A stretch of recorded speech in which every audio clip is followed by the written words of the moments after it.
your host, Lee Martin, here to talk UFC Fight Night. Colby Covington versus Tyron Woodley. This is an amazing card, and we have 6 fights in the main card, so I'm pumped, if you couldn't tell. Joining me today, I have my favorite guys. I have SBR's UFC expert, David Manyun, and MMA Mania's lead host, Matt Ryan. Before we get into any UFC talk, like always, go ahead, give us a like, subscribe to our channel. That way you never miss a show. Now, Dave, we missed you last week, all right? So before we get into this weekend's fight, I just want to go back to Michelle Waterson versus Angela Hill and hear how your week went, Dave. It was going bad until the main event, I must say. Yeah, I missed last week's show, but if you were on Sportsbook Review website and you went to the UFC section and you follow my plays, you would have seen that I was edging towards Michelle Waterson, and I was happy with that result. I understand a huge amount of the public were on Angela Hill. Angela Hill was a favorite, not just at the bookies, but by the fans as well. So I'm not going to go too deep into the fight and what I think, because I don't want to get berated by people in my DMs on Twitter.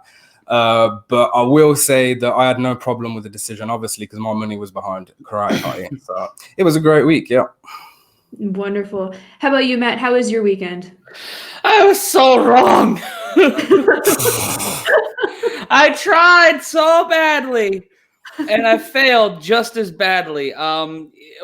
We talked about how hard that fight was going to be to pick, and we gave reasons to why Michelle Waterson could win the fight and why Angela Hill could pick the fight.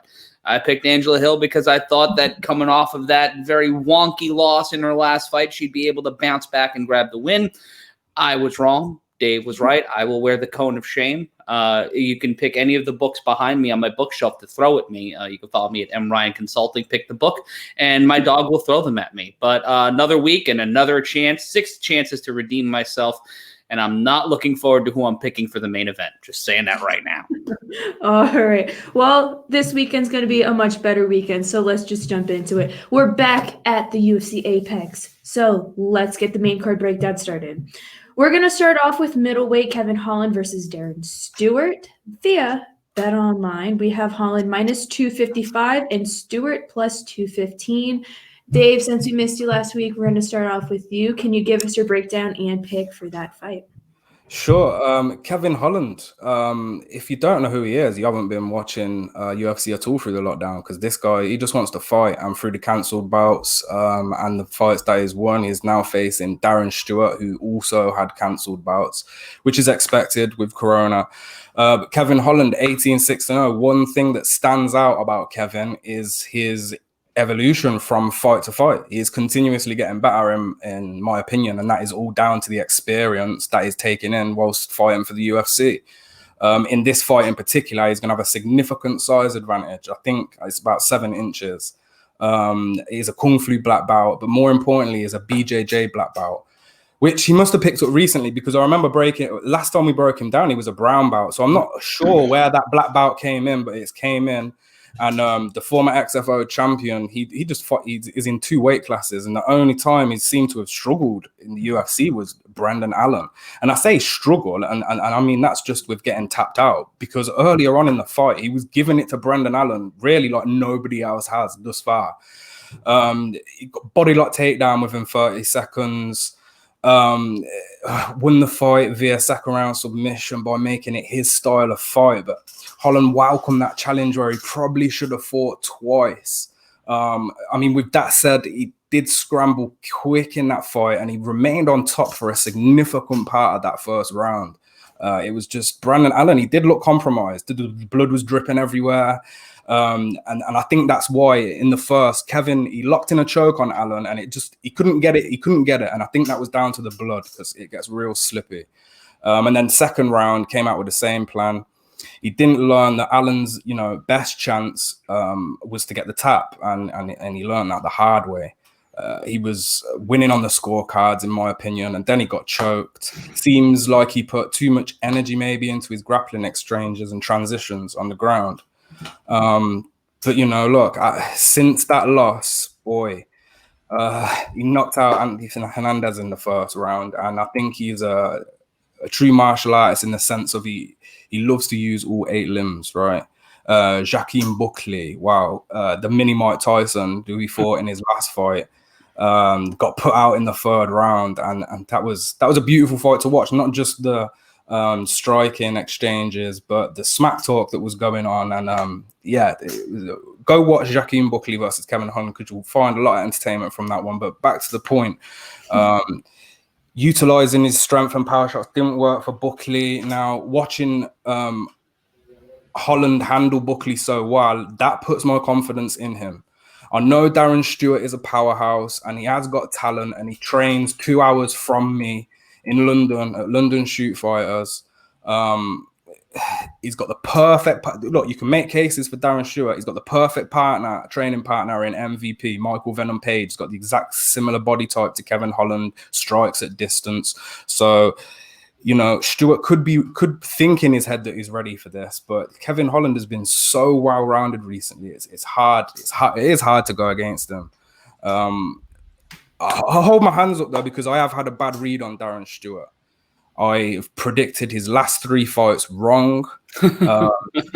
So my hands are up, yeah. But in terms of Kevin Holland, I've been spot on with Kevin Holland, and I do think this is his fight to lose.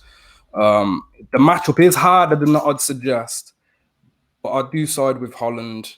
I wouldn't be surprised if a rear naked choke's involved, because the rear naked choke, you don't have to have a black belt to know how to put on a RNC, and it's just an opportunistic moment. And if you look at these two guys' records, there is a lot of wins and losses by rear naked choke, with them long arms and constant aggression through every round. Got a funny feeling we might see Kevin Holland win by submission this weekend. Oh, well, we have a Kevin Holland for Dave. Now, how about you, Matt? What's your take on Kevin Holland versus Darren Stewart? All right, so I'm excited for this fight, and I'm pulling out the notes here for one reason. We're going to take a look at these guys, how they won and how they lost. Both have suffered one submission, have been submitted twice and have 3 decision losses, but have never been knocked out. Look, think about that for a second. Neither of these guys have never been knocked out, and they're going into a fight where Holland has knocked out 9 of his opponents and Stewart's knocked out 7 of his opponents. So chins are going to be tested here in this fight. And you take a look at everything that Dave said, I'm leaning towards Holland because he's got those 9 straight wins. This is his 3rd fight in 4 months. This is Stewart's 2nd fight in a month and a half, where he got that win at UFC Lewis/Olynyk, where he submitted Maki Pitolo. Holland's on a great run. He's 5-2 in his last 7, with wins over Brendan Allen and Thiago Santos. For Stewart, I think this is his toughest challenge to date inside the octagon, even though Dave's gotten it wrong the last 3 fights with Stewart. I'm leaning towards Holland. I'm leaning towards him getting the victory. And I'm leaning towards a very interesting fight. And I do believe, I'm not going to lock this, but I do believe someone's getting stopped in this fight. And I think it's going to be Darren Stewart. All right. And then real quick, we have Joseph Gomez in the chat. He said over 2.5 on the Holland fight. Dave. Ooh, do you know what? Given the fact that neither guy has been knocked out, I mean, I understand why you would be looking towards that prop.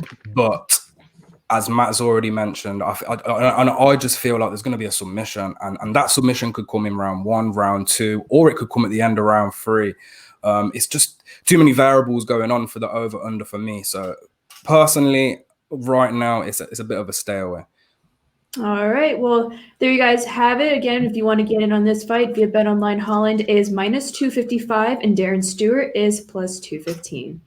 Let's move on to the next fight. Ooh, I'm very excited for this fight. We have women's strawweight Mackenzie Dern versus Randa Markos. Dern is -163 and Markos is +143. Matt, I'm going to continue with you if you can give us your breakdown and pick for that fight. So this one, another interesting fight, and you've got 2 different fighters here. Both share a common loss against Amanda Rivas in their last loss. For Markos, it was her last fight back in March, and for Mackenzie Dern, that was back in October of 2019. Ever since Dern has joined the UFC, she's 3-1, and those are all 4 fights inside the octagon. She caught Hannah Cyphers with a knee bar last May and has gotten 8 wins by decision. By submission, 5 by decision. And when you look at Markos, she's only had 1 loss by submission, so she knows how to avoid getting caught up, but going up against a high-level BJJ practitioner like a Mackenzie Dern, you're still walking into a dark alley at night with nothing but a spork with you. You really may not have the best defense in the world, no matter how hard you fight against that submission. And Markos, she's fought more fights. She's fought about 10 more fights than than Dern. So she's got the experience, but Dern is riding that wave of momentum, and it might be a wave of mutilation for Randa Markos. I'm going to go with Dern. I'm looking at this as a decision. I think that Markos is going to last all 15 minutes, but she's going to get caught. It's going to be a little hairy for Markos, but I don't see her getting tapped down on Saturday night, but I do see her taking the L. Well, how about you, Dave? Do you agree with Matt, or do you have a different take on that fight? No, I definitely agree. I mean, when you first look at this fight, there's a clear experience advantage, obviously. 10-8-1 versus an 8-1. But when you do also compare them records, there's a big 8 losses for Markos. And if you're superstitious, let me tell you, you'll probably want to stay away from betting Randa Markos, because since October 2013, she's had 17 fights and she has never won or lost 2 fights consecutively. If you're a trend follower or you're superstitious, you're going to want to be backing Randa Markos in this fight. But yeah, listen, they've both fought Rebus, as Matt mentioned. But watching the tape, it's evidence that Markos struggled a bit more than Dern did. Dern lost, but she didn't look half as timid during the beatdown, should I say. Randa Markos only been finished once in her career, and that was when Courtney Casey was able to snap her arm off. I mean, you can't knock off her tapping on that one. So a decision prop, if you want to look at the prop markets for this one, the decision prop, women's MMA, it's a great prop to go for, especially with girls like Randa who have only been finished once across the course of their career. So yeah, the over, obviously a viable option. You can't really give an edge in the striking to either girl because they both like to grapple. So it will be interesting. We do often see, the grappler come against the grappler and then the fight ends up in a striking contest. So it will be interesting to see where this fight does take place. I can't see Markos trying her luck with the black belt on the ground, but you never know. Vice versa, I could see Markos wanting to strike and avoid the ground game, but then Dern has that brute strength. Is Markos going to be able to do anything? I'm not really sure. I think it could be a striking game plan for her, but that Markos win-loss record dating back 7 years is definitely a little omen there, helping me stay away from a side on this fight. Brain and heart both say over, so it's probably going to be a look at the over, which will be heavily juiced, or fight to go the distance, which will also be heavily juiced, parlay piece, because it's just too risky for me. I need to see more from Dern. I don't want to put money on her, not at this point in her career anyway. So it's over for me on this one. All right. Well, there you guys have it. Again, if you want to get in on this fight via Bet Online, Mackenzie Dern is -163 and Randa Markos is +143. Now let's move on to the next fight. We have light heavyweight. I'm not talking about the whiskey. We have Johnny Walker versus Ryan Spann. Via Bet Online, Walker is -128 and Spann is +108. Dave, I'm going to continue with you if you can give us your breakdown and pick for that fight.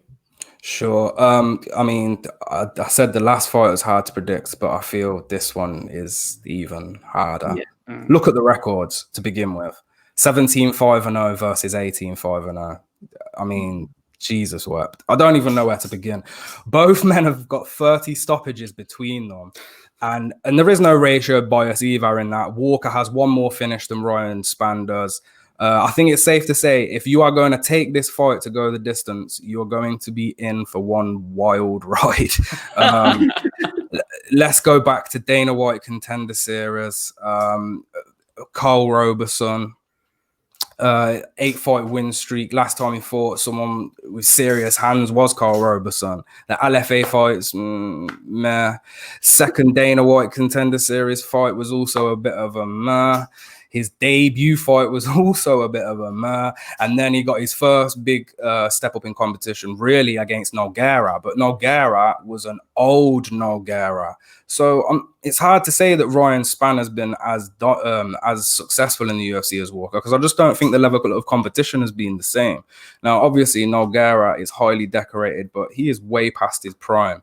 The most impressive bout has to be the Devin Clark win, I'd say, because in Ryan Spann's previous fight against Sam Alvey, it's not really a fight you want to run home to mum and tell her that you were victorious over and you're going to be a future UFC champion. Looking back to that Roberson fight, two elbows, and he was out. And then he didn't do so well against Sam Alvey. It was a split decision. So, I mean, now he's fighting a guy in Johnny Walker, who is possibly one of the most violent men in the UFC. Is a one-round hitter, right? He gets them out quick. It's very rare we've seen Johnny Walker leave the first round. And it's a risk. It's always a risk going against Johnny Walker, even though he is coming off a 2-fight losing streak. Look, with TriStar and Zahabi, I got no doubt they're going to be drilling Walker's takedown defense for this fight. Every fight, apart from one, I believe, he's been able to keep it standing, and he has ended the fight very quick. Also, fun fact for you, he broke his coach's shoulder in training, and that's through pads and gloves. So that's how hard Johnny Walker hits. I would not want to face him. I wouldn't want to fight him. I feel sorry for Ryan Spann. I mean, this is such a tough fight to predict, but I have to just go with the scariness of Johnny Walker. I mean, even if you want to bet the underdog, Walker's got the Ngannou. That's what I like to call it now. He's got a case of the Ngannou. He has got that power that can just put you out. Good night. Plain and simple. Walker by knockout. There's your prediction. All right. Matt, do you agree with Dave, or what's your take on that fight? There's a lot of question marks with this fight. There's a lot in this fight that make me, and if you saw my face grimacing back and forth, I was taking a look at my notes and just trying to figure out who the hell do you pick in this fight, because Dave laid out a case for why Walker can win. That power is scary. He has 14 wins by KO or TKO. That's just dangerous when your record is 17-5. He's only had one fight go to decision. Pardon me, 2 fights go to a decision in his career, and he's 1-1 at both. Ryan Spann has been built to last a little bit more. He's had 5 fights go to the judges' scorecard, and he's 3-2. And Spann is riding an 8-fight win streak, and you can say that win against Nogueira, it's a lesser Nogueira, but it is a big name. Walker, in terms of names, the biggest names he faced were Nikita Krylov and Corey Anderson, and those were his last 2 fights, and he lost both of them by TKO. So you look at that, and you look at the fact that Spann in the baby cage may have a bit of an advantage, but so does Walker. You throw in that smaller cage, you throw out all the other variables. Everything I said means nothing, because inside that cage, it's going to be a piñata fest. Someone's going to get their head busted open. Since it is the smaller cage, since Walker has something to prove, and that power is scary, I'm going with Walker. I see this not lasting 2 rounds. I see this before the end of the second round, before we reach 10 minutes. We're going to see Johnny Walker clear the decks, and Ryan Spann's going to get his first loss in 9 fights. All right. Well, in the chat, Gabriel Cat, hey, Gabriel, he said Walker is an enigma, can't trust him. Do you guys have anything to say to that? That's easy to agree with. He is an enigma. He is a fighter that the UFC looked really hard to push up until his last few fights, to where he got really streaky. He got those 2 losses. He's one of those fighters. You see the UFC is in star building mode right now, especially at 205 pounds. John Jones took a walk and moved up in weight class. So the way we look at it right now, he is an enigma. He is an impossible question to answer. So when we go forward, I'm taking Walker with this fight. But yet again, who the hell knows what kind of Johnny Walker is walking into the cage on Saturday? Oh, there you guys have it. If you guys want to get in on that fight again via BetOnline, Johnny Walker is -128 and Ryan Spann is +108. Let's move on to the next fight. This is another great fight. We have middleweight Khamzat Chimaev versus Gerald Meerschaert. Chimaev is minus 355 and Meerschaert is plus 280. Matt, I'm going to continue with you if you can give us your breakdown and pick for that fight. All right, then. This one, another fight that is highly anticipated, mainly because we get to see Chimaev again. This is his second fight in 3 months. We last saw him in July knock out Reese McKee with a TKO. Another guy who, when it comes to decisions, he's not a big fan of going the full 15 minutes. He likes shutting it down or getting shut down before the scorecards. This is his toughest opponent to date in Meerschaert, who's 3-2 in his last 5. His last fight was a loss back at UFC 250 to Ian Heinisch, but this is his third fight this year, and he got a win over Darren Wynn, who is a prospect that we saw at Golden Boy MMA, and we've seen him compete in the UFC, a student of Daniel Cormier's. So a very adept wrestler is Darren Wynn, but we look at Meerschaert's last 2 fights, lost to Kevin Holland, Ian Heinisch, Eric Anders, and Jack Hermanson. He's got Meerschaert has 23 submission wins, so he's got that going for him, which is nice. But when you go up against a guy like Chimaev, who in 8 fights has never seen the scorecard, has finished every opponent either by KO or TKO and submission wins, this is a young lion looking to take out one of the elder statesmen of the sport. This fight for me is Chimaev, and I think he's going to get Robert Napolitano said in the chat, submission round 2. I think the fight will be stopped in round 2. I just don't know if it's going to be a submission or if it's going to be a knockout, because more times than not, Meerschaert's been knocked out twice and submitted 8 times, so he is more susceptible to a submission. But Chimaev in round 2. All right. How about you, Dave? Do you agree with Matt, or do you have a different take on that fight? Yeah, this is all Chimaev for me, Yeah. all day long. In fact, I just wrote an article on him. I've been converting the Swedish language into English because it's so new to the scene. You just can't find information on Khamzat Chimaev anywhere. You just can't find it. His father. Here's a fun fact for you. His father laid him on the wrestling mats, aged 1. By the time he was aged 5, he was competing as a junior in wrestling tournaments. He has accolades in multiple countries. His home country of Chechnya, he was one of the best wrestlers there.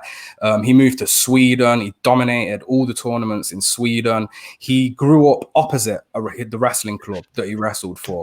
So it's easy to look at Chimaev and say he only has 8 professional fights. He's coming up against a guy in GM3 who's surpassed that 30+ pro fights, multiple wins by submission. Gerald, he's got a black belt in kickboxing, whatever you want to do with that. The main skill for him is his black belt in BJJ. But then when you see him in fights against guys like Jack Hermanson, and he tries to implement his game plan and it gets reversed on him completely and he gets submitted, how can I have faith in him against a guy in Chimaev? I understand that we haven't saw Chimaev fight really, anyone that's got any sort of name. But when you go back through his career prior to MMA, he dominated a lot of undefeated fighters, especially in the wrestling. He won gold medals. He even competed in Sambo and Judo, having never trained in it, and he won.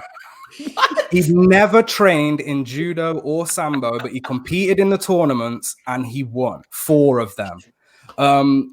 He's a special fighter, in my opinion. When I watch him, when you see his aggression, everyone wants to focus on his grappling right now because that's all he's done in the UFC. But go check out my Twitter. You'll see a few knockouts that I've posted on him. God damn, he fainted the shot and came with an uppercut because he saw that his opponent didn't react to the fainted shot. The opponent threw a strike and he just uppercutted his head off. This kid is something special.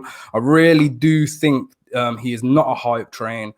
I think he can beat Gerald. If he does that, Dana has promised him Damian Maia. And I think that's the fight. That's the fight that we'd all love to see. Yeah. We could be, this time next year, we could be looking at a 12-0 UFC champion. And that's as real as it gets. Chimaev is 31 years old. He entered the UFC in his prime, and he is a dangerous character. I've been studying him for the past 3 days. Maybe that's shifting my bias, but there's something about this guy. I have to back him. I'm not sure if I'm going to bet him because as much as I do think he is going to win, them odds are just not something that I like to play straight up. Maybe inside the distance, this guy, this is not going to go to the scorecard. So if you can get some good odds on Chimaev inside the distance, then I'd think about going with that. Or maybe even, a parlay piece. Yeah. All right. Well, if you guys do want to get in on that fight again via BetOnline, Chimaev is minus 355 and Meerschaert is plus 280. So there you have it. Let's move on to the next fight. We have welterweight Donald Cerrone versus Niko Price. Via BetOnline, Price is minus 148 and Cerrone is plus 128. Dave, I'm going to continue with you. If you can give us your breakdown and pick for that fight. 10 knockouts, 17 submissions, 35 UFC fights. This is Donald Cerrone's 52nd professional MMA contest. And he's taking on a guy in Niko Price who just got knocked out. Look, I understand the hype of Niko Price. He knocked Randy Brown from the bottom. He went to war with Vicente Luque on 2 occasions. But, going to war is great. Like, we love our Diego Sanchez's and we love those guys that just leave it all in the octagon. But that doesn't mean you should put your money behind them. But the same, can be said for Colby. He's coming to the end of his career. 4 back-to-back losses is not pretty. But when you look at those losses, they are against the elite of the elite. Cowboy, I don't remember the last time Cowboy lost to an opponent who is unranked. Cowboy's ranked 14th right now. I don't think we've seen him this low in the rankings since 2012 or 2013. It's been a long time we've seen Cowboy drop outside the rankings. And right now, he's fighting a guy who isn't even ranked. He's just had a new baby. We remember we know what happened last time he had a son. He went on a 3-fight win streak. He knocked out the prospect in Alexander Hernandez. I think we're going to see an aggressive Donald Cerrone this weekend. I don't want to see Cerrone coming here with smiles and being all nice to people. I want to see him angry, okay? I want to see a frown on his face. I want to see a guy in that octagon who's ready to do some switch kicks, some high kicks, spinning kicks, throw elbows, get some chokes, some darces. I want to see the Cowboy we know and love because I know that guy is there. And I think he's going to turn up this weekend. And as the plus 135 underdog, look, I understand the 4-fight losing streak, but come on. Look, it's Niko Price. I know the guy's got power. And to be honest, he could put Cowboy out in 20 seconds. But when it comes to skills and level of competition, Cerrone's striking accolades are way beyond what Niko Price can put on the table. And if Niko Price wins, it's going to be, from brawling, quick knockout or whatever. Look, it's got to be Donald Cerrone for me. I'll ride the Cowboy one last time.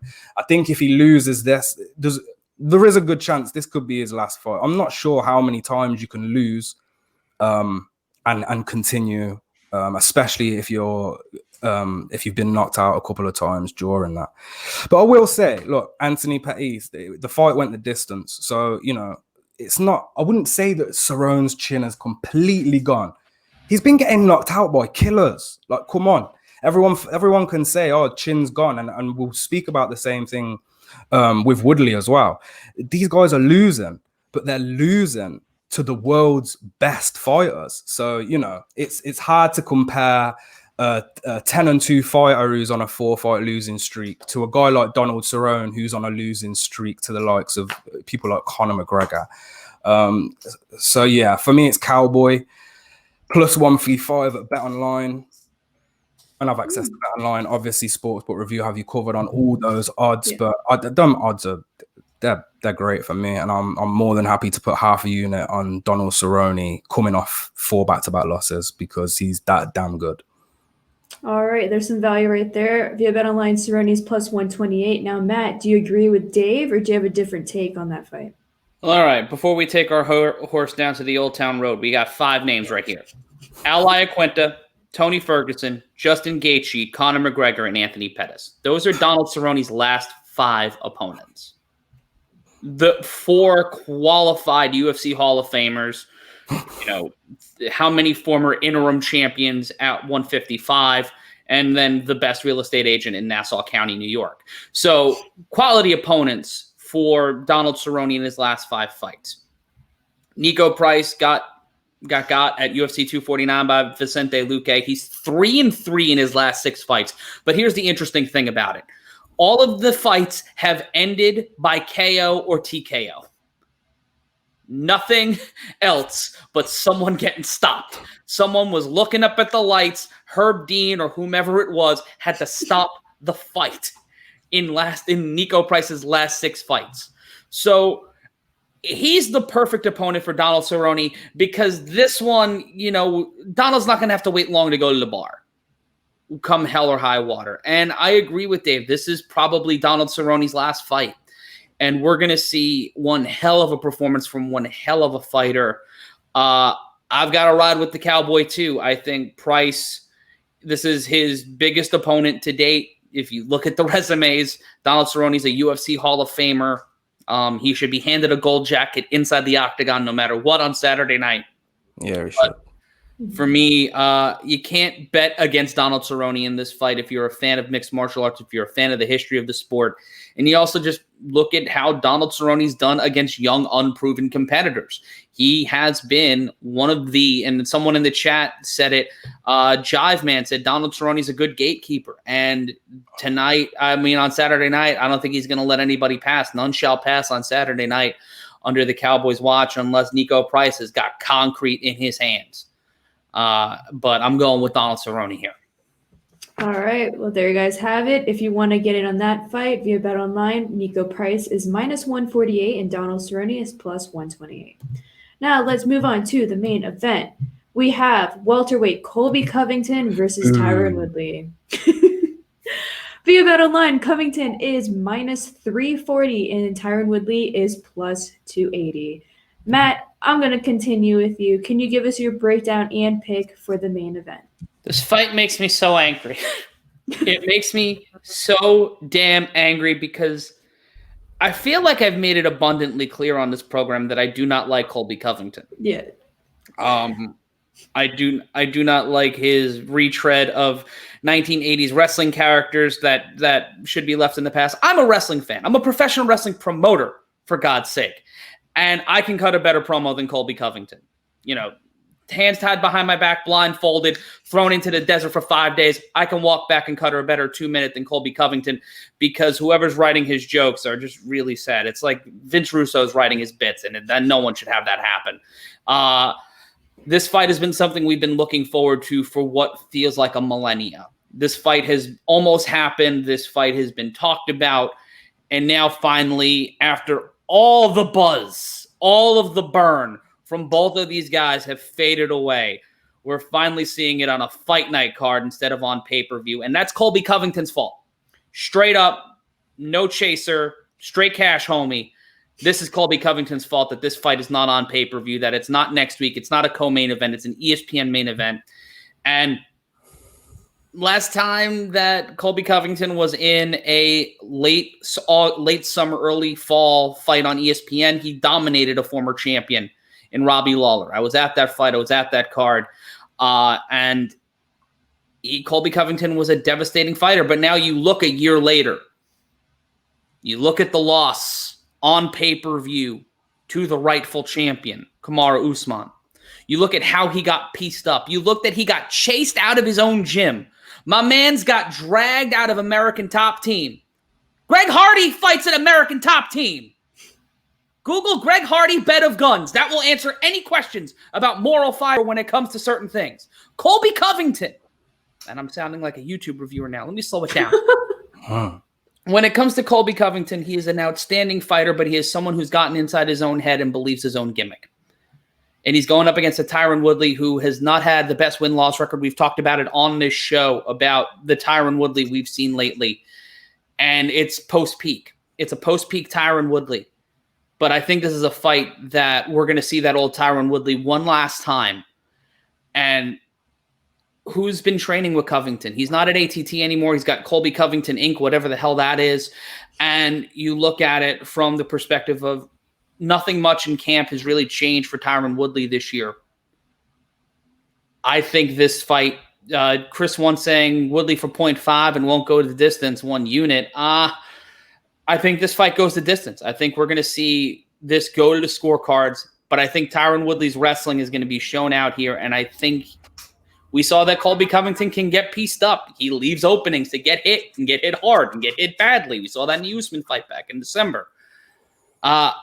Smart money says Colby Covington, but in my heart of hearts, I feel like we're going to see Tyron Woodley pull out the victory here. All right. How about you, Dave? In the chat, Gabriel Cat said, why do I have the feeling that Colby will do to Woodley the same that Chimaev will do to Meerschaert? Dave? Maybe that's just because of his wrestling accolades and what he's done in so many of his fights. But we have to remember, we've got 2 NCAA Division I caliber of wrestlers against each other. Now, one of them is a bit older. As I mentioned in the co-main event fight with Cowboy, yes, Tyron Woodley has been losing recently, but look at the level of competition he has faced. I'm seeing people say Tyron Woodley's washed. Tyron Woodley's is not the same Tyron. What are you talking about? The guy is fighting the elite fighters, not just in the UFC is the top of the top. You don't get any higher than the UFC. He is fighting the best fighters in the world. And as Matt said, we don't know what Colby Covington's doing right now. He left American Top Team, and I know that he's still in Florida and he's training with MMA Masters. And the only other fighters that I know that train at MMA Masters with any name at all is Ricardo Lamas. And I don't even know if he'd be training with him anyway. So I think it's just he's using a space to train. He's so in his own head and his own ego. I think it's going to damage him. He could have took this path and took it a different route, and he could have been really successful. And you know what? He has gained a certain level of success from being a MAGA hat wearing, Trump supporting fool. But he's now fighting the former welterweight champion and a guy who is supposed to have fought on multiple occasions. It never got round. They have been talking smack about each other for the past 3 years, the best part of 3 years. And now Tyron Woodley is finally going to get to face the big mouth Colby. And listen, there's a statistic that stands out to me, and that is Tyron Woodley is 7-0 against southpaws. He is 7-0 against southpaws because that right hand he has is dangerous. It is very readable. I can read it. If I was in a fight with Tyron Woodley, I'd see it coming a mile off. But that doesn't mean that it's not going to connect just that one time that it needs to within 25 minutes. And to be quite honest with you, Tyron Woodley is a harder hitter than Usman. He's a harder hitter than Colby. He could get this knockout. He could get this knockout, and I think that's what he needs to win this fight. Because I don't see the cardio of Tyron Woodley standing the test of time against Colby. As much as is not a favorable character and is not the greatest person. He's a damn skilled wrestler, and he's a fast striker, and he has got gas. He has got cardio for days, which is one of the best, the best attributes to have in the UFC, let's face it. Sorry, Matt, do you want to say something? No. This just popped in my head because this past week, President Trump had a rally in Henderson, Nevada. It was an indoor rally where the only people that were there that were wearing masks were standing behind the president. One thing to note on that, Colby Covington was at that rally. So the odds of him coming down with coronavirus or COVID-19, very likely, very possible. And, not throwing politics into it, but when you're in an enclosed space with thousands of other people, where we've seen Sturgis Bike Rally had over 235,000 confirmed cases of COVID-19 on top of that EAB 92.7 saying we look like lizards at Lord of the Rings. Well, you're coming to us for gambling advice. So, love you too, Grandma. When you look at that, this could throw a whole wrench into the thing. You can't say this to me because do you know who can replace Colby Covington? Do you know who could replace him? And do you know who would replace him and not think twice about it to take the main event? Khamzat Chimaev. Who can fight in the middleweight division. He can fight in the welterweight division, and he can rotate between weights because he's that damn good. So you're getting me excited now. I'm now sitting here praying that Colby Covington catches corona, and Khamzat says, do you know what, Dana? Let me take that fight. I'm going to step up. They throw Gerald to someone else, and they put it on the prelims. And then we get a new main event, and we skip that whole Damian Maia saga.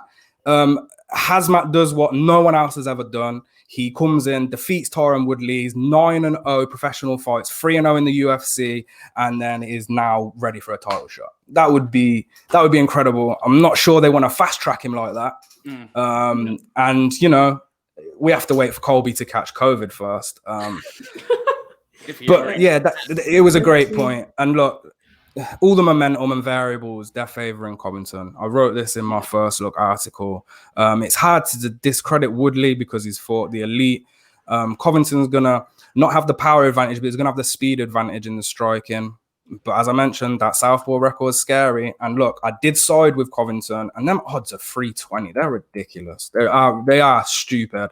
And if you're betting Covington straight, that's just not a wise move. This is public betting as well. So I think the Trump supporters have hammered this line because he opened at 250. He's now sitting at 320. 340. Yeah. 340. Jeez. Yeah. I mean, yeah, look, it's going. Are juicing a line because of politics? No. I mean, yeah. And because who else is going to be betting him? I'd bet him if the line was right, but the line's not right. If you've got confidence in him, use him as a parlay addition or take a look at the over 3.5 rounds. If you can get a decent price on the over 3.5 rounds, I think that's your best bet. Woodley needs a knockout within probably the first 10 minutes, I'd say, first 15. Otherwise, he's going to get overtaken in the later rounds. I don't think he's got the gas tank to keep up with Colby in those later rounds, those championship rounds. But he still does have that knockout power there. So fingers crossed, we get to see a knockout from Tyron Woodley, but we're definitely not going to see one from Colby Covington. No. He's not going to knock out Tyron Woodley. So I think it's safe to say, actually, if you are going to bet Colby, maybe Colby by decision, because you'll probably get some nice odds on that. Yep. All right. Well, there you guys have it. If you want to get in on the main event, again, via BetOnline, Colby Covington is minus 340 and Tyron Woodley is plus 280. And that's all I have for you guys. There's the main card breakdown. Thank you guys for joining me. If you are not following the guys on Twitter, definitely give them a follow. That way you can follow them through everything. You can follow Matt at MRyan Consulting and David at DManyun_, right? Yes, DManyun_. I'm thinking of your old one, Dave Betts. DManyun_. Also, if you're not following SBR on Twitter and Instagram, definitely give us a follow at SBR Sports Picks. And if you would like to read more analysis and breakdowns and picks for UFC from all of SBR's UFC experts, then head on over to sbrpicks.com/UFC or click the link in the description. Again, thank you guys so much for your time and best of luck to everyone this weekend. I'll see you next week.